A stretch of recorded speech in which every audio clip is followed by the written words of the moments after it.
घटित हो रहा है वो हमारे ही पूर्व कर्मों का फल है।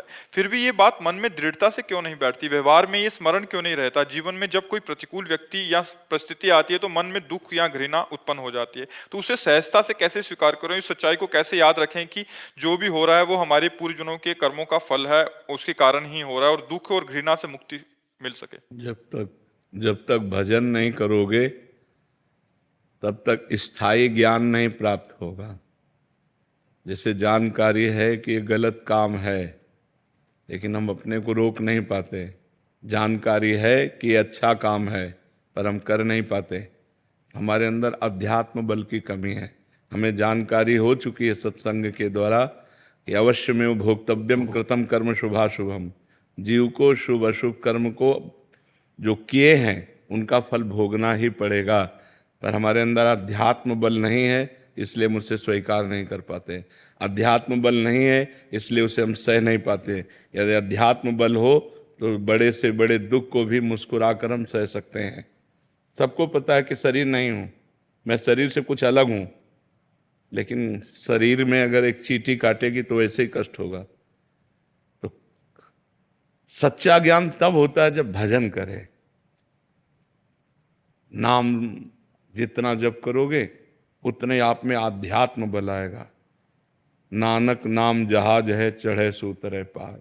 नाम रूपी जहाज पे चढ़ गए तो सब संशय, दुख, चिंता, शोक इन समुद्र से पार हो गए।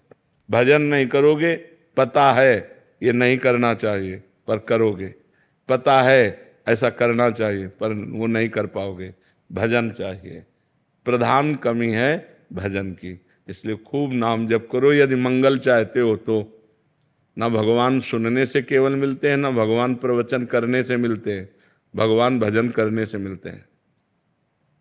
सुनने और सुनाने का एक ही फल है कि हमारा भगवान के भजन में मन लग जाए, हम भजन करने लगें। अगर भजन न करने लगे तो खूब सुनो, एक अहंकार कर लो कि हमने बहुत सत्संग सुन लिया है, लेकिन उससे लाभ क्या होगा? हम कई बार बता चुके हैं कि हलवा की प्रक्रिया बनाना बोलना हमें आ गया और आपने सुनना सुन लिया, लेकिन दोनों ने खाया नहीं, तो लाभ क्या मिला? तीसरे ने बनाकर जो प्रक्रिया सुनी, बनाया और खाया, अब उसको आनंद मिलेगा। ऐसे ही भगवान का भजन का, सत्संग का हम लोग खूब श्रवण करते हैं, प्रवचन करते हैं। प्रवचन करने वाले ने भगवत साक्षात्कार नहीं किया और सुनने वाले ने भगवत साक्षात्कार नहीं किया, तो दोनों बेकार ही तो हो गया। हलवा की केवल प्रक्रिया बोलना या केवल सुन लेने से तृप्ति नहीं होगी, भूख नहीं मिटेगी। बनाओ फिर डट के खाओ, तब उससे तृप्ति होगी। तो ऐसे डट के भजन करो, हट के भजन करो, भोगों से पाप से हट के भजन करो और खूब जिद्दी स्वभाव रख के डट के भजन करो, अभी आनंद आ जाएगा।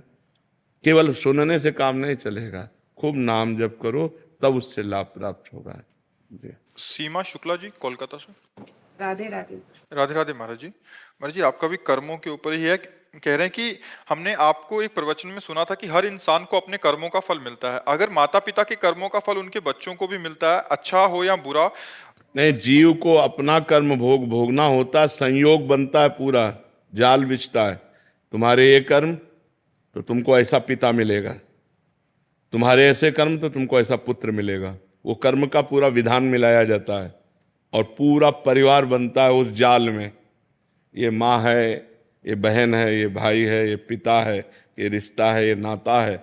जिसको जितना भोग भोगना है उतना उसको दुख भोगना पड़ेगा। कर्म सबके उसमें मिलित होते हैं, तभी वो आकर उनका पुत्र बनता है, तभी उनकी माँ बनती, तभी उनका पिता बनता है। ऐसा नहीं कि केवल एक व्यक्ति का कर्म पूरे परिवार को दुख दे रहा है, नहीं, उसके भी कर्म उसमें जुड़े हुए हैं। पिता का पाप कर्म ऐसे पापी पुत्र को जन्म देगा जो जन्म से लेकर के मरण तक उसको नाना प्रकार के दुख ही दुख देगा। पिता का पुण्य कर्म ऐसे पुण्यात्मा पुत्र को जन्म देगा जिसको बचपन से देखते हुए जवानी तक, मरते समय तक हृदय शीतल रहेगा। सब कर्मों का जाल बिछा हुआ है उसी में।